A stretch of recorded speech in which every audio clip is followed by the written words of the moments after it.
Welcome, Internet, to the Pixel Play Podcast, your weekly gaming podcast where we briefly go over the key stories, news, rumors, and discussions going on in the video game space. I'm one of your hosts, Kaylan, aka Ktastrophy, joined as always by my co-host, Adam, CSRadical. We release weekly episodes every Wednesday. You can find us on most major podcast streaming platforms, and you can see our handsome faces on YouTube. If you like what you hear, feel free to subscribe, like, leave a comment, or review, however you want to show us some love. If you want to connect with us, we are on social media on Twitter and Instagram at PixelPlayCast, and you can email us at pixelplaypodcast@gmail.com. Enough of that, let's jump right into it. Adam, how are you doing this week? I don't know. Okay, what does that mean? Like, should I be concerned? It's strange because like I had the thought just before the show started. I was like, man, E3 was a week ago. Oh my god, yeah, I know, right? It feels so weird. And I don't remember much. There wasn't much to remember, to be honest. I think that tells me everything, because like, you know when you get a feeling on like how well you actually enjoyed something by how much you remember it, like at least a week after you've had the moment?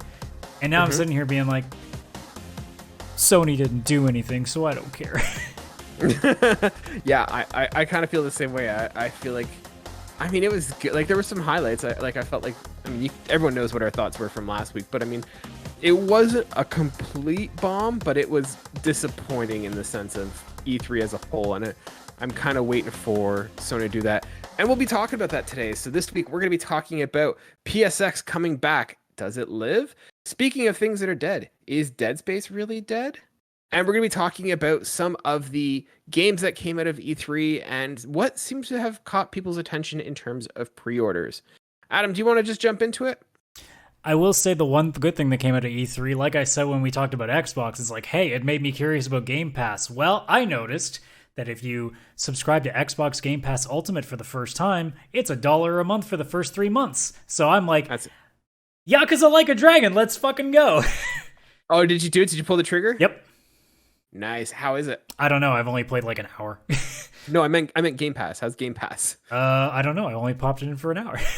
It's cheap. That's all that matters to me at that point. What did you think of did you go through some of the selection once you signed up, or? Yeah, like, I took a look. I Yakuza? installed a couple of games along with it, but I mean, it's more on the lines of like stuff that I absolutely want to play. It's not a whole lot. I get the feeling that like, from whenever I've seen, like, because I go to, like, Reddit for, like, all my game deals and stuff, and they'll always pop up when Xbox Game Pass announces its new set of games. And usually there's, like, one that I'm like, oh, that's really cool. I'd love to play that. And most of the time, otherwise, it's like, okay, if I have time, maybe I'll get around to that or whatever else. You know, it's not going to cost me much. And if I miss out, I miss out. So that seems to be Game Pass in a nutshell for me. It's like, okay, every time they put a new set in, there's probably one game that I'm like, ooh, I'd really like to get my hands on that. And then everything else is like, well, if I get it, I get it. If I don't, I don't. Yeah, this is something that I was kind of thinking about as well, is that do these systems like, do things like PlayStation Plus and Game Pass, like, does it really suit the hardcore, gamer fan base? And I say that, not to sound snobbish or anything, but I mean, I think a lot of people like us and probably the people who are listening, a lot of us buy our games, when they first come out, or like we don't sit and wait for games. Like we're an industry and we're technically like a bit of a fan base that for the most part, like we want to play it as soon as it comes out. And so I look at things like PlayStation Plus and they've got fantastic games on there, like Uncharted and Ratchet and Clank. Like they've got those games from the PS4, even new games that come out on PS Plus. And unless it comes out day and date, like day one, it doesn't really work for me because I've already got the games that I want. I've already gotten them. So it's like, it highlights those like gems that maybe I've missed or not looked at, but it's kind of in that weird place. And I think maybe Game Pass is right in doing, everything or most things are day one. Is that how you're kind of feeling it as well? Like, I suppose, because I mean, again, like if you're going to tell me that instead of paying $80 right off the bat, I can just pay this $16 like monthly subscription and I happen to get these and anything else that's still sitting there, it's not a bad deal. I mean, worst case scenario, I don't have to worry about pre-ordering ever again for anything that's on Xbox Game Pass because I can try it for a much more reduced price, and if it sucks, oh well, I'll play any of the like other 100 things on there at the time. Because it also gives you the chance to try stuff out. There was a game, because this isn't the first time I've used Game Pass. There was a game called Crosscode that was, I think, still on there, actually. And it was essentially like what you would get if you took like a Secret of Mana, added parkour elements, and just really like hammed it up for parkour. This generation of gaming. And I went into it being like, this might be something cool to do. And it ended up being like one of my favorite games that year. So sometimes, at least it gives you the chance when you know that you don't have to put another dollar on top of what you're already paying. You can try stuff because you're like, well, worst case scenario, I don't like it and I move on to something else.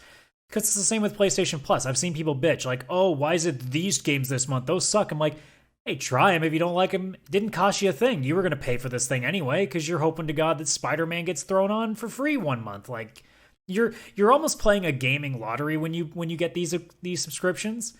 So like, what's the chance or what's the problem with taking a chance on something? Well, I think the one thing that Game Pass is doing now, and we saw this with the Xbox showcase, is that a lot of those games are day one on Game Pass, and so for those who want to play it day one, they're not having to make a decision of, do I drop the cash or do I wait for it to come to Game Pass? They don't have to make that decision. Where you're talking about people saying, oh, I'm waiting for Spider-Man to come on, PlayStation Plus. That's going to be years. And if you really want to play that game, you're not going to wait for it to come to PlayStation Plus. The people that are going to pick that up are the ones who, for whatever reason, are like, nah, I'm not sure if I like Spider-Man. I'm going to sit on and wait for it. And then when it comes free, I'll give it a shot. But I feel like those big titles, Game Pass is going to come out on top in terms of getting people to make that switch as a substitution for traditionally buying games, where I don't think PlayStation Plus does. Well, I mean, the hope, at least for, how I feel about gamers in general, is that ideally this will reduce pre-orders, because I think pre-orders need to be tapered back a lot. I think people put way too much money down for maybes, and usually a lot of these maybes end up being like I've seen like so many occasions, and it's happened to me a couple of times. Mass Effect Andromeda, Cyberpunk, it's happened. And I also am very cautious when I pre-order, so I can only imagine what it's like for somebody who's probably pre-ordering like double digits worth of games every year. And yeah, you're going to get a bunch of them day one that you're probably going to like no matter what, but you're also getting some that you're going, well, great, now I've even taken it back and tried to sell it. I'm going to get maybe like 60% of my money back now. Speaking of pre-orders, we actually have the list of the top 10 GameSpot pre-orders, or at least Adam does. And I thought we could kind of go through and see what kind of games resonated with the E3 audience over the past week, and see what the top 10 GameSpot pre-orders were. Now, Adam, do you have the list pulled up? I do. All right. So what I was thinking we could do is we could do this sort of as a Family Feud style situation. So we'll do top 5 answers on the board. I'll try and take some guesses at it. Oh no, I'll be nice. I'll give you the full 10. Oh, I'm gonna get the full 10. Yeah, okay, I'll see how many you can get. All right, I'm gonna try and guess and see if I can guess where they rank on there. I'm gonna guess number 1, and I'll get 3 wrong. I mean, answers, you're shooting for the number 1 anyway, so yeah. So number 1, Starfield. Damn it! Not even on the board. Oh man, what a bad start. Game Pass, bro. That's true. Oh shit, I forgot about that. All right. He just wasted. He did the first buzz, 10 answers on the board, and he just whiffed it. Yeah. We're gonna pass or play. I'm gonna guess Battlefield is on that list.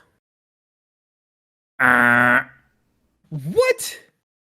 Okay. I can see the sweat coming now. I am not doing well here. Oh man, can he go 0 for 3? I'm trying to remember now if Breath of the Wild pre-orders went live. Yeah, I'm gonna do it. Breath of the Wild.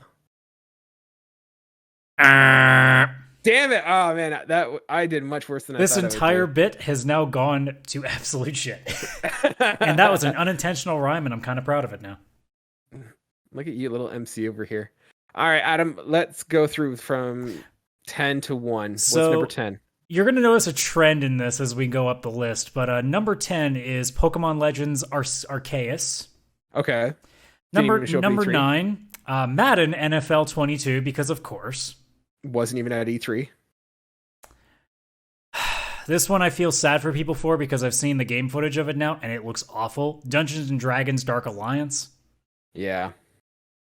Seriously, if any of you were interested in that game, go find some of the early review footage that's been given of it. It looks like a really bad indie game in alpha still. It looks rough. Well, I think some reviews have already been out. I know I was listening to like ACG was doing a review on it, and it was kind of mixed. Yeah, it's not been looking good. The various subreddits I follow have not been kind to it, so that's not a good sign. Number 7, Far Cry 6. Okay, yeah, that makes sense. Number 6, Marvel's Guardians of the Galaxy. I thought that one would be higher. I don't know if this means this is 4 and 5 because there's only 9 on the list, but technically it's 10 titled. But we'll just say 4 and 5 are Pokemon Brilliant Diamond and Shining Pearl. Okay. Number 3, Mario Golf. Okay, yeah, that makes sense. Number 2, Legend of Zelda Skyward Sword HD. And number 1 on the board, Metroid Dread. Oh, so you'll notice the trend that if you count both Diamond and Pearl, the top 5 pre-orders are all Switch games. If that doesn't tell you what Game Pass is possibly doing for pre-orders, I think you know now. Because Guardians of the Galaxy, Far Cry 6, Dungeons and Dragons, and Madden are the only 4 games that... I don't know. I think Guardians of the Galaxy might even be on Switch. I think maybe Dungeons and Dragons is as well. But like, at worst, 4 out of 10 of the top pre-orders right now at GameStop stores is Switch games. Yeah, and I think that speaks not only to the effect of Game Pass, which I do think is going to limit the sales of Xbox games, but I think it also speaks to the fact that we talked about is that if you're going to buy a Nintendo game, there's no point in buying... Like, if you're going to buy a Nintendo game, you might as well buy it day one. There's really nothing to be gained by buying it 6 months or a year later, unlike things like Xbox or PlayStation games, which tend to lose their value. Nintendo, for better or worse, the games retain their value, so there's no reason to wait in terms of dropping the cash. At most, you'll save $20. Yeah, for sure. Go ahead. Oh, I was just going to say, like... Again, it makes perfect sense when you really think about it. I mean, now with and also it's notable too that none of those seem to be like PlayStation core games because everybody's waiting for the PlayStation experience or whatever that may be. We'll get into that as we get further in the show, but like at this point, everything is either Switch games or multi-platform. In some cases, a lot of them are probably like maybe PC pre-orders or for codes because I know GameStop has tried to figure out a way to get some of that PC gaming stuff going. So they've put their hand in there to see what happens, but otherwise, yeah, it's pretty clear now that like most gamers now are pre-ordering for Switch because, well, what else are they going to do? And especially as we complained when we talked about Nintendo during E3 this year, you know, sure, like there's a lot of games that they're announcing, but realistically, if you're like an average Nintendo gamer, you're probably looking at that list being like, okay, maybe there's like 1 or 2 things for the rest of the year that I'm like really excited for, and the rest are like a bunch of maybes. So it's you almost feel like you have to pre-order the games to make sure you get them because it might be the few things that you're really going nuts for this year. Yeah. Yeah, I think it has more to do with the fact of the retention of the value. Like, there's no incentive to wait with Nintendo games, and for better or worse, I mean, it is also a detriment of the Switch in that the games don't go down in price. But I think it also helps with getting that first order kind of thing. Adam, where do you fall in general on pre-ordering? What's your personal policy on pre-ordering, and what do you think of it? I have a very strict rule set because of the many times I've been burned. So generally speaking, it has to fall into 2 categories. It's either one, a game that I know that no matter what happens, I'm going to enjoy it in some aspect because I'm going to get some play out of it. Or 2, it's got to be a license that I have a lot of trust in. Now, granted, that's backfired on me, but I still keep to that because, I mean, if you can't trust anything, then what are you doing trying to buy games? Like, you got to at least like open yourself up to at least some level of trust with companies. Because, I mean, it's still a market. It's still any company can come back and get you. I mean, we've obviously learned that with CD Projekt Red. We learned that with BioWare. It's happened. However, you know, if you go in pessimistic for every single thing that you do, I mean, it basically kind of takes away the whole fun and being hyped up for anything. So, I mean, at that point, what do you do? And also, like, I find that more often than not, if I pre-order stuff, it's generally games that I know, because I've been on this planet for 33 years and have probably been playing games for more than half of that time. Yeah. I have a pretty good sense now of what I'm going to like going in. So it's really rare that I make a big mistake on pre-ordering something like Andromeda. I was more disappointed and I just put it down and didn't play it for a while. And Cyberpunk, honestly, I would have played through if it just wasn't as buggy as it was. If it just was a little bit better, I could have dealt with it. But because of the crashing and just the severely like obvious visual bugs, I'm just like, man, I can wait. And if it wasn't for Sony offering the free refunds digitally, I probably, if I had a physical copy, because I was supposed to, I pre-ordered on Amazon, but then they said I wasn't going to get it till the Friday instead of the, or I can't remember if it was a Tuesday or a Friday release, but I wasn't going to get it on time. So I said, screw it. I may be losing like $15 because I got it on a sale price, but screw it. I'll pony up $15, get it day one digitally. So, I mean, I would have had a physical copy, would have had to deal with it for however long, but didn't have to. So, and now it's back on the store. It's now, I think, a little bit cheaper than when it first launched. I think it's now sitting at $60 instead of $70 US. Yeah, that makes sense. But either way, like, I'm still at that point that I want to see the next gen patch. But granted, like, again, like I said, if I didn't hate it, it could have been something that I would have dealt with. So I never really had that, like, I've been so burned that I, like, hated the game that I played. It was more just, like, it was not what I remember from, like, either Witcher 3 when it came to Cyberpunk or the previous Mass Effect trilogy and Andromeda, where I had, like, that expectation of, okay, this is going to be at least an 8 or better. And then I got Andromeda and went, it's fine. And then I played Cyberpunk and be like, well, it seems like it's actually pretty fun, but it's jank as shit, so I can't play it. Yeah, for me, the one pre-order that I got burned on the most, I've bought and this will lead into where I'm going with mine sort of criteria. I got a collector's edition of the Order 1886 that came with like a little statue of like Sir Galahad and stuff, and it looks sick as hell. I was gonna say, you better like that statue because that's about all you were liking. I mean, and to be honest, it wasn't actually that bad because I think it was like $10 more than like the regular edition of the game or whatever. So for me, I being a through and through Sony fanboy, I typically will pre-order Sony IP games, and it's typically because I'm buying the collector's edition. So I've bought, like, I'm just looking at the collection. I've got like Horizon Zero Dawn, Uncharted, Last of Us. Like, I know with Sony party games that like they're not going to disappoint. I'm generally gonna like them, and they're usually hard to get. Like usually the reviews come out, and I know like I picked up the God of War one, and it was the guy said like we can't even keep these in stock. I had a Last of Us one, and like those ones I was seeing them on Kijiji for crazy amount of money for them. So like those are ones where they are legitimate. Oh yeah, there's the there's the image of the Order 1886. God, what an awesome game with like so much potential that was just not met. Like, I mean, such a cool I idea. played a little bit of it at a friend's house, and I went, nah, it's okay. Yeah, it's not bad. Like the thermite gun is probably the coolest gun in that game, but it's just as a concept, it was pretty awesome. And honestly, I think if this was like tail end of PS4's lifespan, this could have been better because again, it's like I've said it so many times too when it comes to next gen consoles, and we've said this before when we were. I think we might have talked about this like early on in our show, but like next gen is always a little bit weird the first couple of years when it comes to games. Like, yeah, there's still going to be some really good gems, but like there's going to be a few people that make some games that are really trying to see what the hardware can do, and sometimes it makes the gameplay suffer because they're trying to push the limit. I would generally say, and I it's been years since I've played it, but I generally feel like the graphics of that game hold up to like anything that came out in the end of the PS4 generation. Yeah, I can agree with that. The thing that really held down that game was the gameplay, and that it was a lot of like quick time events and a lot of weird things like that. Yeah, the gameplay really did feel like a poor man Gears of War, you know? 100%. So for me, like pre-orders, I go with those collector's editions just because they are actually rare and you do need to reserve those ones. I'm not going to pre-order an Assassin's Creed, game or anything like that, just because they're a dime a dozen and there's not really any incentive. That being said, I will pre-order a game, a couple days before it comes out, because like you usually get like those free skins or all that kind of crap. And if I'm going to buy the game anyways, I might as well get that free stuff. And not to mention too, by then you've probably heard a couple of things that might have gotten you off the trail by now.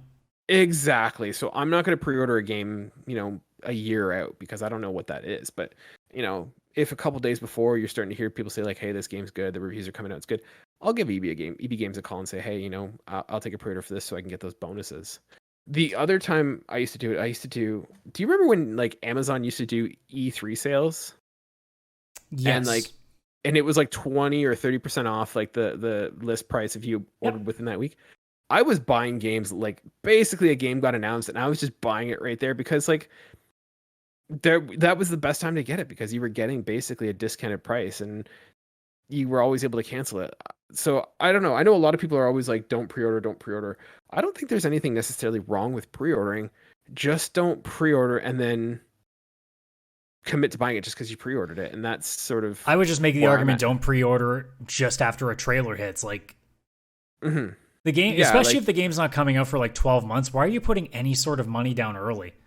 Yeah. Like wait and see like what's going on in terms of how the game's getting made. Like if anybody pre-ordered Hogwarts Legacy, if that's even possible, why would you do that? You haven't even seen what the game looks like yet.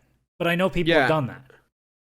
Yeah, because I can't even think like there's one game I was thinking of that was like legitimately hard to get, but I can't remember which one it was. But like 9 times out of 10, when the game gets released, there is enough copies for anyone who wants one. So it's not like you have to. Not to mention, unless you're like really beholden to getting a physical copy, digital exists now. You don't even have to think about it. Yeah, I mean, I'm a collector like that, so I want that physical copy. But I mean, there is something like, because I think that Sony is pretty strict and draconian with like, because if you download the game, you can't return it, right? Generally speaking, yeah. So like for me, yeah, it doesn't make sense necessarily to go with a digital pre-order, but for the physical one, I can kind of see the argument for that. I don't know, Adam, are you on the same page? What do you think? I say just don't pre-order unless you know for sure it's something you want. Because I know, and this goes to mostly like younger gamers, because I think most of us at our age kind of at least understand it because we're in our 30s. We've been around the block long enough. But like we're old, we get it. If you're in like tail end, like you're finally getting some income, you got a job, like you're in tail end of high school, like dude, you can do so much with $60 to $80 depending on where you are. So actually, if you're in Australia, you're really screwed. That's probably more like 120. But you can do so much better with the money that you have instead of just putting it towards a maybe, because you can still get the game at launch more often than not, especially now that we're getting out of the pandemic soon, most of us. So you're going to be able to go to physical stores again. So you can wait. I mean, if you have a lot of money and you're older and you can make these decisions and you're kind of confident that you're not going to like, get yourself too out of sorts, sure, fine. If you really want to, go ahead and do it. But like, I see a lot of young people get really caught up in the hype. And not even like, I guess, young people. We still have people our age and some even older that so somehow get caught in that hype train because they're easily susceptible, I guess. It's just like, guys, a trailer does not mean you need to get this game right away. Like, you need a little more information. Like I said, the few times I pre-order, it's always stuff that I've extensively looked at. I've seen gameplay of, I've seen trailers of, I've looked at interviews. Like, I've gotten a pretty good sense. Like, it's from a company that I trust. It's a kind of game that I'd be interested in playing. It's something that looks like it's up my aesthetic pleasing like lane. Like everything is checking boxes, not just, oh, I thought the trailer looked really good and then I'd stop caring about it for the next 12 months. And it seems like we're getting better, but it can always get better. I mean, it's always going to be there. In terms of what's on those pre-order lists, are you surprised that Xbox isn't on there, or do you think that was this kind of to be expected with Game Pass? Like anything major, like say a Halo Infinite or a Starfield? Yeah, like I thought there'd be at least some. At all. Yeah, to be honest, because I mean, now that Game Pass exists, like why? And that's kind of the risk that Microsoft's going to take with this system is that like if you have any sort of ounce of brain power going on in your head, and you're an Xbox gamer, you're looking at this being like, why would I ever buy a new game unless I desperately want a physical copy or like a collector's edition? Because Game Pass tells you, hey, for like a fourth of the price, you get this day one. No, you don't have to leave your house. And if you don't even like this one thing, there's 100 other things you can grab. Why would you ever spend, in our case, $80 for a physical copy of a maybe?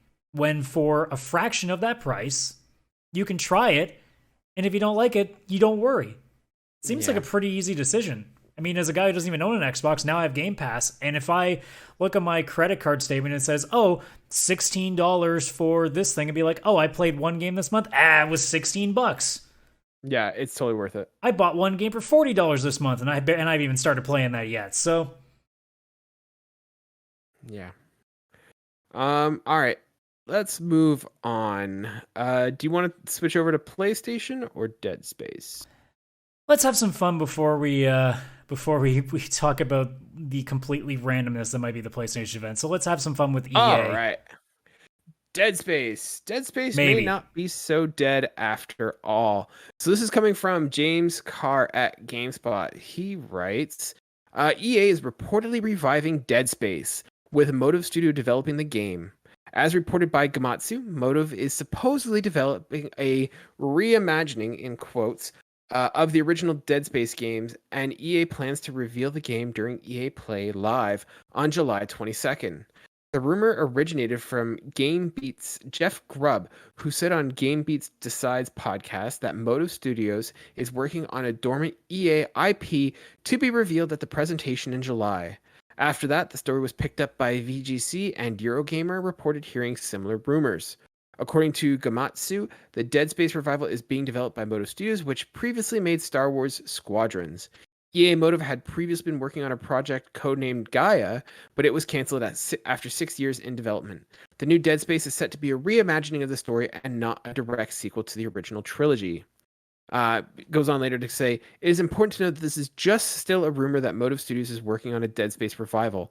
Nothing has been officially announced, and we won't know if it's true or not until EA Play Live happens. Adam, top question. How accurate is it, or what do you think the chances are that Motive is making a Dead Space game? Well, when EA came out and said that they were basically bringing like some franchise back from the dead, essentially, given the kind of games that they're making today, it kind of really limits what that is, to be honest. Because like, there are a lot of things like they could bring back, but realistically speaking, like you're not going to go out of your way and bring back something like horribly weak.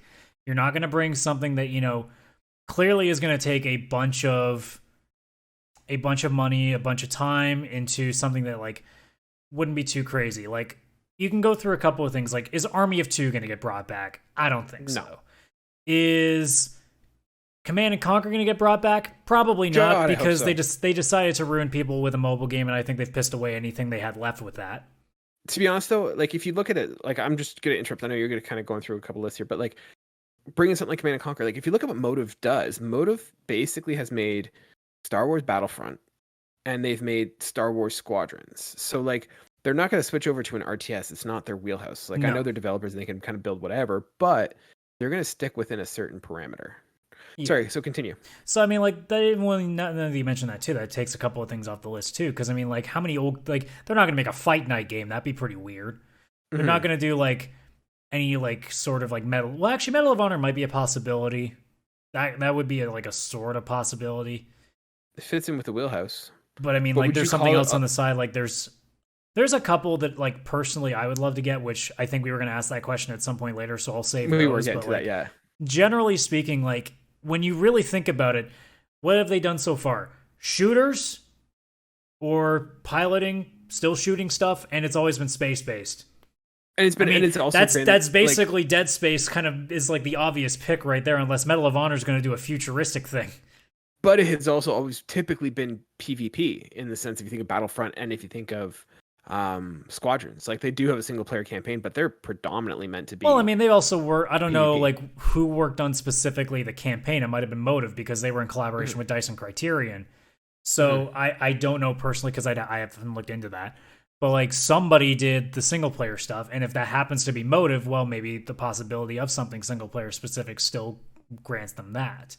Not to mention, I don't think it's that hard to suddenly go from making a game for 20 people at the same time, or however many it is in Battlefront, to suddenly being like, here's one. Like it limits, it gives you a chance to limit the perspective you have to go to, but also open up how much else you can do with it. So I think it gives a company a chance to be a little bit more free. And since Motive really hasn't had a chance to like really spread their wings yet, maybe taking on something that people would like really like to see come back gives them a chance to really like show stuff. And Dead Space would be like, again, would be a pretty damn good license to take a crack at, because that's something that has a lot of room for some crazy, wacky stuff. So Yeah. Did you ever play Dead Space? I tried a little bit of the original game, but I'm also a bit of a bitch when it comes to horror games, so I'm not great with it. I actually really did like it a lot though, but like I said, like I can only take so many jump scares before I'm like, this isn't fun anymore. Why am I spending my time like having nightmares when my imagination is a really good for that as it stands? I don't need like somebody else to help my brain have more imagery to take to me in my dreams every night. Yeah, I never played it either. When I lived back in my apartment, there was a guy who lent me his copy. I never got around to playing it, and then I moved, and I realized I still had his copy. So, Guillermo, if you're listening, I'm really sorry. I still have your copy of Dead Space. Reach out to me, and I can get it back to you if you want. So, no, I need to get out, and I would like to try it. I know it's something that people have loved, and it's been asked for. So, like, do I think it's gonna happen? I'd say yes. Like, one of those, like, if one person says something, okay, but like we're hearing from multiple people saying that they've heard this. So, like, where there's smoke, there's fire. So, I would say it's probably going to be the case where it is a reimagining of Dead Space. I don't know what that means though. Like, is it reimagining that Dead Space is going to look more like Dead Space 3 because people aren't going to like that? It really depends. Like when I hear reimagining, my thing goes, okay, so maybe it's like it's just taking the story and just like being, it's not Isaac anymore. It's just its own thing now. Like they're just, it's like hitting the reset button. Mm. Because I think people will hear sequel and be like, oh, so they can still do stuff in the current. It's like, no, they can completely bullshit. Like, oh, we've moved to like another galaxy and we're doing stuff here now, and it's just another horror game in space. Like, you don't have to necessarily keep it in the same like realm of where the last three games were. That I think reimagining is more just like, hey, we're gonna use the concept and then just kind of run with it with our own like vision for it. Yeah. So yeah, so if it's not going to be Dead Space, like let's assume that it's not going to be Dead Space. What would you like either want it to be, or what do you think it could be? The one that immediately jumps out to me, and I don't know where it falls now because I know like we've heard a bunch of different things, but if I recall, Simpsons Hit and Run was originally published by EA, and I think it kind of fits within Motive's wheelhouse. Open world environment, you know, you're doing vehicular like movement. I think that fits right up Motive's thing. So it's a long dormant IP that people have been clamoring for. I would say probably just as much as Dead Space. What do you think of that? Do you think there's a chance that Simpsons Hit and Run? Well, do I think there's a chance? No. Would I love it? Absolutely. I mean, how many people have been asking for forever for a remastered version of the original game, right? So yeah.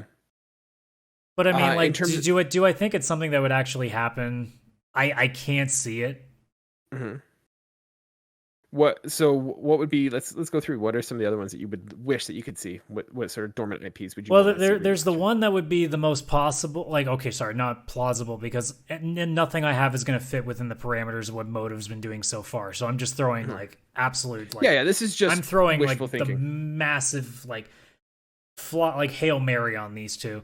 But like I'd love to see an SSX game again. Yeah, I have that on my list as well. Like I still like cannot believe, especially when Steep came out and nobody got the idea. It's like, hey, like this is kind of like a really poor man's version of what SSX used to be. Why don't we show them how it's done? I can't believe that EA Sports Big just disappeared, because though that was the best era when it came to sports games. I know a lot of people like the simulation stuff, but like I think you can have both. I think you can have the simulation, you can have the arcade. I miss your NBA, your FIFA Streets, your NHL Hits, your NFL Blitzes. Then you get into things like obviously SSX. There's even like another one that's kind of like an aside. You know, I think EA Sports Big was part of this too. The Def Jam video games. So there's Def Jam Vendetta for, I believe this was PS2 era. And then you also had Fight for New York. We don't talk about Icon. That doesn't count. But like Fight for New York is like one of the best games when if you're looking for like a good like brawler like fighting game. That's actually like a really underrated game because everybody just assumes, it's a bunch of rappers. How could it be? Dude, that like seriously, go back if anybody can go back and see like if you can't buy it, like go ahead and look at like gameplay footage. I mean, I'm gonna try to find some now here, but like. For a game at that time, for what seemed like nothing special, it was really interesting. for what it gave. And I mean, obviously, it was like that last bastion for us wrestling fans too, in terms of like really good wrestling games where it was like actually like fun and not just trying to emulate the same stuff, because then it just kind of got really boring. Yeah. And also, Yeah, come for on, me, you get to kick the crap out of like Snoop Dogg or kick the crap out of people with Snoop Dogg. What can you hate about it? exactly. No, I remember that game. It was hilarious that it was even a thing. And it was over the top. Like that was the best part of it. Yeah. See, I go a totally different route when I look at like what I would like to see in terms of dormant IPs coming back. For me, I think the number one that I would like to see is like Mercenaries. I don't know if you ever remember the Mercenaries I game. remember of them. I just never played them. Oh man, Mercenaries 1 on the original Xbox was awesome. Like I remember being in university in my dorm playing on this old maybe 19-inch TV that I'd gotten from some guy who was throwing it out, and it was in my dorm room, and I just played the hell out of Mercenaries. And it was this awesome game. You're basically in this I think you were in North Korea, and you were just going around collecting, it was very much like ahead of its time, because like Ghost Recon Wildlands ended up doing something very similar. Was just here you have like a deck of cards of VIPs that you have to collect, and you're going around and just doing that. You get money for everything you do, like taking out guys, getting them, you make money, and then you can just drop that and get, basically you got like a Jeep dropped in front of you to go do these missions, or like air bombs or whatever. It was awesome, and I remember loving that. And the fact that kind of went dormant. Just think of like Just Cause meets Ghost Recon Wildlands, and that's sort of what you have with Mercenaries. And I think I don't think the second one was as good or as well received, and I think that's what killed the franchise, but it was an awesome series. Sticking in that vein, the other one I'd like to see is the Saboteur. Did you ever play the Oh, Saboteur? I forgot about the Saboteur. The Saboteur, I felt like got I'm such shocked that doesn't have a sequel, because that game is amazing. it got screwed over so hard. So if you're not familiar with the Saboteur, open world third person shooter, and you're basically this Irish race car, which is actually based on a true story, or like loosely based on a true story. And you're basically in Paris going around liberating Paris from Nazi rule. And what was neat about this game is it kind of felt a little bit like Assassin's Creed. Like you can kind of do stealth and stuff, wear costumes and sneak in and infiltrate places, or you could just go in guns blazing like a Grand Theft Auto sort of game. But what was neat is that if you were in like occupied Nazi territory, the game was all black and white, and then if you liberated, it became all colorful. It was an awesome game that I think Pandemic, who was the developer, they got closed down just before the game got launched. And I feel like this was an awesome game, and it had so much room to grow. And I feel like it kind of got screwed over. It was janky at times, but it was an awesome game that I think would do really well if it came back. Yeah, I think so too. And I think like there is that clamoring too, that like people want to have something. They're still a clamoring for like World War II era games, but they want something that isn't just your typical first person shooter Call of Duty like clone, right? Mm-hmm. So, I mean, like I would love something, and the Saboteur would be a pretty interesting way of doing it. But like, have you ever seen the show on Amazon, The Man in the High Castle? Yes. Like something Yeah. akin to that, like having like a really good story of like Nazis winning the war kind of stuff. I think that's always such a really good concept. I remember there was a game called like Turning Points Skies of Liberty that tried to do it and did a friggin' horrendous job of it. Yeah, like, it wasn't great. Like the Saboteur is probably the best possible like open world, I guess like a game that kind of addressed like the Nazis. Like I can't remember if the story was like they had taken over so much as it was like in the midst of like them encroaching into France. No, I think I can't remember if it was like they won or it was they're in the process of like taking it over. Well, I think it's one of those. It wasn't necessarily like alternate universe where they like took it over and they like held it or whatever, but it was kind of at the peak of the war. They had already captured Paris, and because there was like guard towers and encampments and stuff, so like they had managed to capture it and fortify it and sort of subjugate the city, but it wasn't like an alternate history sort of scenario either. So yeah, it was really well done, and I felt that game definitely deserves a sequel, or at least even a reimagining. But I think you're right. I think we're still like World War II has so many interesting stories that we still haven't told, and to just kind of do like the Normandy landings or whatever, it's kind of tired. But I think if you look at those smaller stories, you can really get some neat ideas out of it. Not to mention, if they were to redo this, like you can really push like the graphic fidelity of the game, especially when you have these sections where like it's so black and white, and then the second the color comes in, and just how unbelievable that would just look in that sort of a deal. Like, man, like it looked great then, and can you only imagine it now with like the way that things are today? It'd just be so much more of a visual, just absolute like eye destroyer, just in how beautiful it would change. And that game has a really interesting opportunity because it does have an artistic style that you don't necessarily need to go for photorealism, but you could if you wanted to. So it has a lot of room for creativity in that sense. Yeah. Last one for me, and I'm not advocating that this is a good game. I know it kind of like it came at that weird stage where everything was gray and shooters with multiplayer, but I'd like to see Syndicate come back. And I didn't play it that much, but like the lore and the idea of Syndicate always intrigued me. Like the idea that, corporate wars and, cyberpunk kind of environment, like I think that would be a really cool idea. And I think it would lend credence to what Motive can do. Now, was Syndicate EA? I think it was, yeah. Like not Syndicate the RTS, but like the sequel that was in like 2000 whatever. Trying to remember now. Oh yeah, it was. That tells you how much. Yeah. That one completely passed me by. Oh, it totally passed me by too. Like it did not review well. Like it was basically sort of in that thing where everything was a first-person shooter. Everything had, a multiplayer component. It was not well regarded, but it's such an interesting environment. Like I've talked before that I'm a sucker for cyberpunk stuff. I legitimately don't remember this thing. It was like basically the end of the like aughts. I'm pretty sure like Skrillex did like the soundtrack, so I'm getting distracted. I mean, it's easy to tell how it got lost because it looks like every game that ever existed at that point. 100%, yeah. And it came in at the tail end, so we were all kind of burnt out on this style of game. But I feel like I don't know. I'm wondering if there's a resurgence in cyberpunk stuff between actual cyberpunk and you've got things like what was that one? Is it called Ghostwire, where you're like the ninja samurai thing? Like I feel like there's a resurgence coming back. Oh, Ghost Runner? Something. Ghost Runner, thank you. That's what the one it is. So I feel like there might be a resurgence for it, and this could be something that at least Motive would lend well to. But this is definitely not happening. But I'd love to see this kind of. Well, if we're gonna go full blown Hail Mary, let's get Theme Hospital back in there. Let's go full Hail Mary. Like let's break out the DeLorean to go back in time and try to get like the old like I think that was like 90s. Yeah. Hey, I was just throwing out that's the one. That's my wish list. Like so, I think. More importantly, I think we're just remembering like just how many things died in the wake of EA because EA just can't help themselves. Yeah. Yeah, I don't know. Like I kind of feel like maybe EA's starting to turn the ship a bit. Just in the sense that I'm thinking of some of the games that I've played from EA. So I'm thinking Star Wars Squadrons. I'm thinking, oh, there it is. I miss it. I miss Theme Hospital so much. I played that so much as a kid, even though I was garbage at it.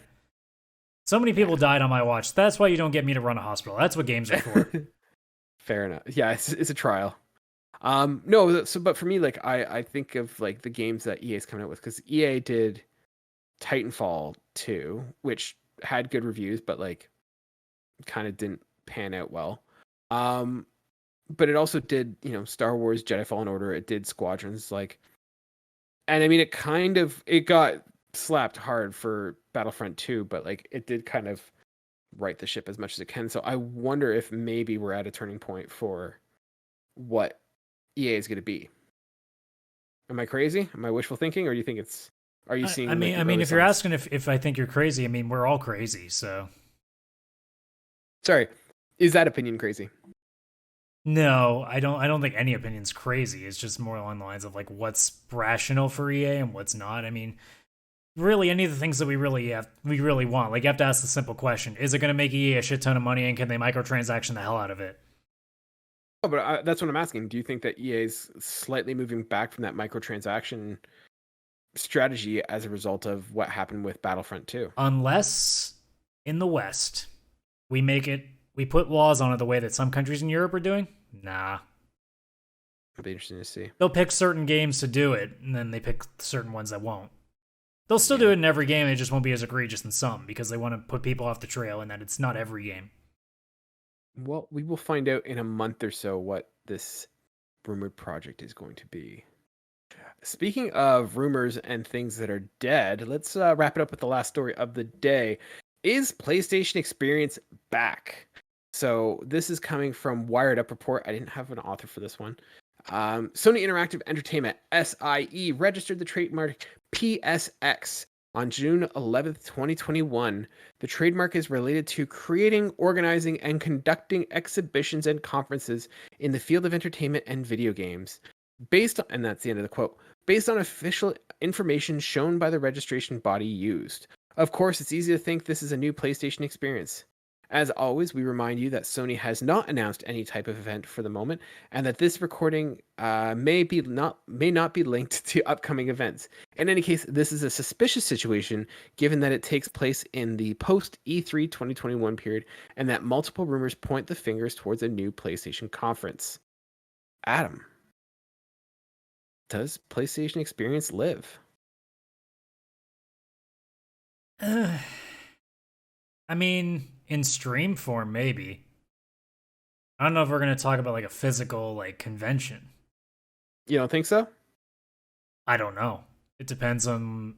I don't know if they'll be the first ones to do it, because like I've seen people be like, "Oh, they're going to try doing it in December." I'm like, man, I would not want to be the one to try that first and just have like a disaster on your hands.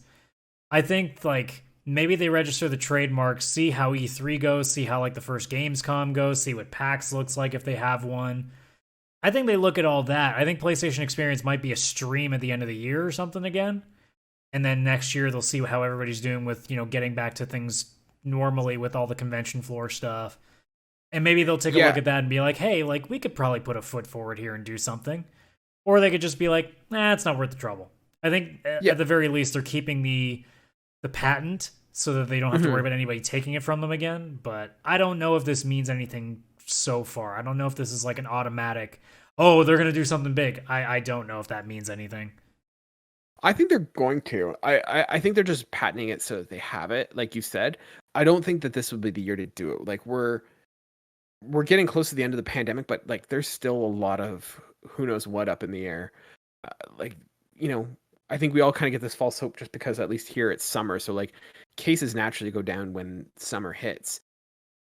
What it looks like in the winter, who knows? Like flu season is the same way. Like flu season always goes down in the summer and then it comes back in the winter. And I am not a scientist or a doctor by any means. Do not take this as like logic, but there's still a lot of uncertainty going on right now for you to kind of say, hey, we're going to be doing this massive convention. Like we don't know what the systems are going to look like, what travel is going to look like. There's a whole bunch of questions up in the air. Do I think Sony's going to do another PlayStation experience?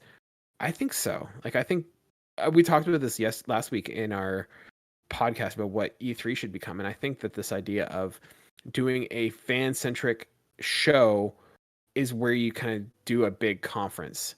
And so I think PlayStation Experience is coming back. Does it come back this year? Probably not. Probably 2022. Because like even at this point, if they'd announce it for December, they have 6 months to get people all signed up, get everything booked, get everything arranged, and like that's a lot to do, especially with all the uncertainty that we've been talking about. So, and I mean, it's definitely like a good time for them now, given how many studios they have running in their wares these days. So, I mean, not to mention, I mean, they can also bring in third-party developers again to show off like core games for their console. But I mean, we haven't seen one since 2017, at least here in the West. I think they had a couple in Asia after that, but I don't think we've seen one since 2017. So there's been some time. I mean, I'm not opposed to the idea. I mean, shit, like we're all sitting here being like, man, if we can get a pass to E3, we'll take that. I mean, shit, if we can get a pass with the Sony experience, that's still a pretty good win for us too. So I feel like we've talked up Sony enough that we're probably on the invite list. Yeah, I mean, I keep having Blue in this room, like Sony. I can't convince you any further, can I? Hey, I've got a whole basement dedicated to PlayStation. Like, I know we're not a PlayStation podcast, but we're kind of Sony ponies. So we kind of are. I think we kind of are. There's secretly a Sony logo hidden in the black in the giant P's in our logo. So yeah. Really, it's just a smokescreen. It's really just PlayStation podcast there. So, but I mean, it's like anything else. I would love to see it come back. It's just a matter of does Sony think it's worth putting in the money and effort to do it? That's the big thing. Because God only knows what happens in the next year, especially when we get back to a sense of normal. Like how many people are going to take a chance on something just because they figure there's going to be this big wave of people? Because I'm really interested to see what conventions are going to look like in the first 12 months when we're allowed to have them again. Because how many people suddenly put money together because they think that people will have all this like desire to go out and do stuff, so they'll spend money on so many of these conventions to try to make up for like the 12, 16, 18 months that they've not done anything for. So you wonder, like, does Jeff Keighley get some extra money together and see if they put like Summer Game Fest into an actual like exhibition thing, like a PAX? Like, you don't know, because there's so many possibilities of people coming out into the open and being like, hey, people have been cooped up for a long time. This could be a real good money train for a couple of years if we play our cards right. And even if it's a one and done, like, you can probably make some decent money out of it that way. So yeah, I don't think it's a bad idea if Sony decides to do it. It's a matter of, do they think it's profitable enough to be worth their time? Yeah. So let's put our corporate, brain thinking hats on, and let's pretend that we're Sony sitting in the boardroom right now. They walk up to us and they say, guys, we're building PSX 2.0. What does PSX 2.0 look like for you? And it doesn't necessarily have to be like in post-pandemic 2021, but like, let's just assume things go back to normal, conventions become a thing. Like, what do you want PSX 2.0 to look like? I mean, if I'm putting on my corporate shirt, I'm just saying I don't care. Just fire enough people that I get my bonus at the end of the year. You're the intern. You're the intern that the corporate guy comes to and says, "Hey, make me this convention. What are you doing?" You take a look at what PAX does, and you basically emulate off of that. Okay. You don't want to be like E3. You don't want to be over the top, and you don't want to be this massive show.